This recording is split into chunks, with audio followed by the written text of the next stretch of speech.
नमस्कार. आपण पाहताय महर्षी डिजिटल न्यूज. नुकतीच माळशिरस तालुक्यात अन्न व भेसळ विभागाने धडक कारवाईची मोहीम हाती घेतली आहे.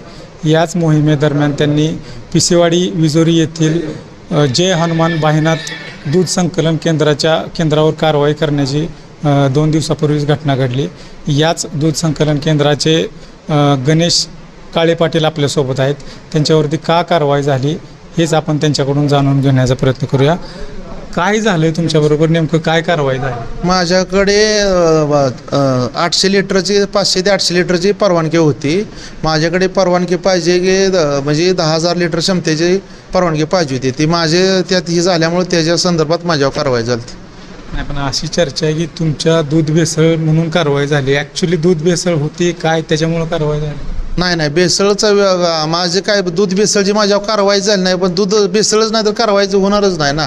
पण ही काय सोशल मीडियावर लोकांनी किंवा बातमीदारांनी काय झाला की माझ्यावर भेसळीची कारवाई झाली म्हणून. पण माझ्यावर भेसळीची कारवाई नाही झाली. माझ्यावर कमी क्षमतेची परवानगी, जास्त दूध आणि कमी क्षमतेची परवानगी असल्यामुळं कारवाई झालेली आहे. ॲक्च्युअल काय कारवाई झाली नेमकं? तुमचं सील केलं, बंद केलं, दूध संकलन थांबवलं, कारवाई काय झाली? कारवाई झाली की त्याने दूध संकलन तुमच्यापर्यंत जोपर्यंत तुमच्या म्हणजे जेवढी 500-700 लिटर आहे तेवढंच घेता येईल. त्याच्यावरचं ती तुम्हाला घेता येणार नाही. तुम्हाला 10,000 लिटर जर घ्यायचं असलं तर त्याला रेसर परवानगी लागेल. ती माझ्याकडे आज मिळालेली आहे. मला उद्यापासून परवानगी त्यांनी दिलेली आहे की तुम्ही दूध चालू करू शकता. माझ्यावर भेसळीची कारवाई झालेली नाही. माझ्याकडे दूध संकलनाची जास्त दुधाची कारवाई झालेली आहे. जास्त दुधाची कारवाई झाली. ह्या अर्ज तुम्ही कधी केलता? मी अर्ज मागल्या म्हणजे ह्याच्या आधीच का शासनाकडे होता. पण ह्या पळापळीत किंवा ह्या निवडणूक ह्याच्यात त्याच्यामुळे तो राहिला असेल. मी काय एवढं तसं तुम्ही संबंधित अधिकाऱ्यांना सांगितलं नाही का की मी ऑलरेडी अर्ज केलेला आहे दूध वाढी संदर्भात, हे माझे पुरावे आहेत त्याबाबतचे, मग तरी तुम्ही कारवाई का केली नाही? ते विषय काय झाला की कारवाई दूध आपलं वाढलं होतं त्यामुळे मला त्यांना बोलता आलं नाही. कारण त्यांनी सांगितलं तुम्हाला की बाबा तुम्ही कारवाई, पण माझ्या ह्याच्यामुळं दिली होती ती कागद मला लवकर भेटले. मग ह्या पळापळीमुळं जरा थोडं शेतीचा व्याप असल्यामुळे माझ्या मागं ते राहिलं होतं थोडं. किती वर्षापासून तुम्ही हा व्यवसाय चालू आहे तुमचा? मी 1 वर्षापासून माझा व्यवसाय चालू आहे. माझा सुरुवाती थोडे झाल्यामुळे मी थोड्या प्रमाणातून मी लायसन काढली होती. ती असा माझा दुधाचा दर्जा, शेतकऱ्याला दूध पगार वेळेवर, परत दूध वाढी म्हणजे जास्त दर दिल्यामुळं माझ्याकडे दूध भरपूर आल्यामुळं माझ्याकडं ते राहिले असं झालं. सुरुवातीचा परवाना किती होता आणि आत्ताच्या घडीला तुमच्याकडे किती दूध संकलन होतं? माझा पहिला 800 लिटर 500 ते 800 लिटरच्या दरम्यानचा तेवढा परवाना होता. आता माझ्याकडे म्हणजे मी चांगलं दर दिल्यामुळे माझ्याकडे आता शेतकऱ्यांनी 10,000 लिटरकडे दूध माझ्याकडे आतापर्यंत संस्थेकडे आलेले आहे. चांगलं दर तुम्ही म्हणताय, चांगलं दर म्हणजे नेमका किती आहे? बाहेरच्या मार्केटमध्ये किंवा इतर संस्था किती दर देतात आणि आपल्याकडे किती दर दिला जातो?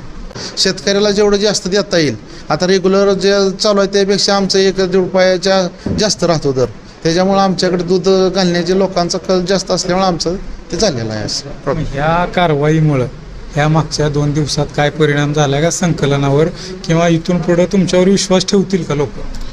आता लोकांनी आम्ही फक्त आपला वाढीचा होता, पण ती भेसळीचा झाल्यामुळे लोकांना म्हणजे भ्रम झाला होता की बाबा हे असं कसं काय झालं. पण आता आपण हे तुमच्या माध्यमातून मी खुलासा करत आहे की माझ्यावर दूध वाढीची कारवाई झाली, भेसळीची कारवाई झाली नव्हती. त्याच्यामुळे त्यांनी विश्वास ठेवावा.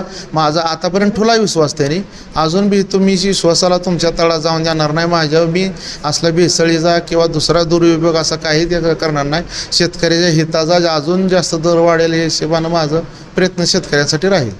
आता तुम्हाला नवीन परमिशन मिळाली, तुमची कारवाई थांबणार आहे का आणि तुम्ही दूध संकलन सुरू करणार आहे का? आमची कारवाई आता थांबलेली आहे, कारण आपल्याकडे तरी सर परवानगी मिळालेली आहे, आपल्याला दिलेली आहे त्याने. आता उद्यापासून त्यांनी सांगितले की तुमचं दूध संकलन जी आपल्याला परवानगी मिळेल, आता 20,000 लिटरची आपण क्षमतेने, अजून उद्या परत आवाहनानं अजून वाढलं दूध तर त्यापेक्षा आपण जास्त हे जी काढलेली आहे. आता उद्यापासून आम्हाला हरकत नाही सांगितलेलं आहे. पाटील, जाता जाता 2 प्रश्न महत्त्वाचा. एकीकडे खरोखरच जिथं दूध भेसळ होती तिथं कारवाई होताना दिसत नाही, तुमच्यावर कारवाई झाली आणि ह्याचा परिणाम तुमच्या व्यवसायावर होईल, काय सांगताल? म्हणजे भेसळीचा विषय झाला की आमच्या वाडी जे पाहिजे होती पण ती इलेक्ट्रिक मीडियामुळं किंवा कोणी आमच्या खोडसळपणा केल्यामुळं आमच्यावरती ते असं दावलं की बाबा ह्यांचं कसा म्हणजे व्यवसायाला ही करून लोकांनी दुसरीकडे ही करता येईल असा आमच्या खोडसळपणा झालेला आहे. आमचा भेसळीचा किंवा ह्याचा काही नाही, आमचं फक्त दूध वाढीव झालेले आहे. दुसरा एक त्याच्याबरोबर असा प्रश्न की संबंधित विभागाकडून हप्त्याची मागणी केली जाते अशी चर्चा आहे. तो आपल्यामार्फत त्यांच्याशी संबंध जपले गेले नसल्यामुळे ही कारवाई झाली, यात कितपत तथ्य? नाही त्याचा काय हप्त्याचा त्यांचा काही नाही. हे जे आहे ते सत्य आहे. त्यांना जी कारवाई जी कमी होतं दूध आणि जे आपल्याकडे नव्हतं ते त्या संदर्भात केली. हप्त्याची मागणी किंवा त्यांनी पैशाची मागणी अशी कोणी काही केली नाही. माझी झालं की माझे ॲक्च्युली 800 लिटर 500 ते 800 लिटरची होती, पण जे माझं वाढीव दूध होतं तेवढ्याच माझी कारवाई. दुसरी तशी असते तर मग त्याने दुसरी कारवाई केली असती. अशी माझ्यावर दुसरी कुठलीही कारवाई झाली नाही. त्यांनी आम्हाला का कुठली पैशाची मागणी केली नाही किंवा हप्त्याची मागणी झाली नाही, काय नाही. जे आहे ते माझ्याकडे रिअल झालं. त्यांनी माझ्यावर असं कुठलं अधिकाऱ्याने माझ्यावर कुठलं सूडबुद्धीनं झालेलं नाही. तुम्ही तुम्ही प्रवाहात असताय, मग कोणी राजकीय हेतून ही कारवाई केली असं म्हणायचं? नाही तो विषय फक्त मीडियावाल्यांनी कोणी हाताशी धरून मीडियावाल्यांना त्यांनी बाहेरचे कोणी माझ्या हिने करून उचलून त्यांनी थोडी बातमी ती फिरवली असं. त्याच्यामुळे मी तुम्हाला स्पष्टीकरण देतो की माझी फक्त कारवाई हे झाली नाही. तर हे होते गणेश काळे पाटील यांनी सांगितले की त्यांच्या दूध संकलन केंद्रावर भेसळीची कोणतीही कारवाई झाली नाही, केवळ त्यांचे दूध संकलन वाढीव असल्यामुळे त्यांच्यावर कारवाई करण्यात आली. माझे सहकारी DS गायकवाडसोबत सागर खरात, महर्षी डिजिटल न्यूज, अकलूज.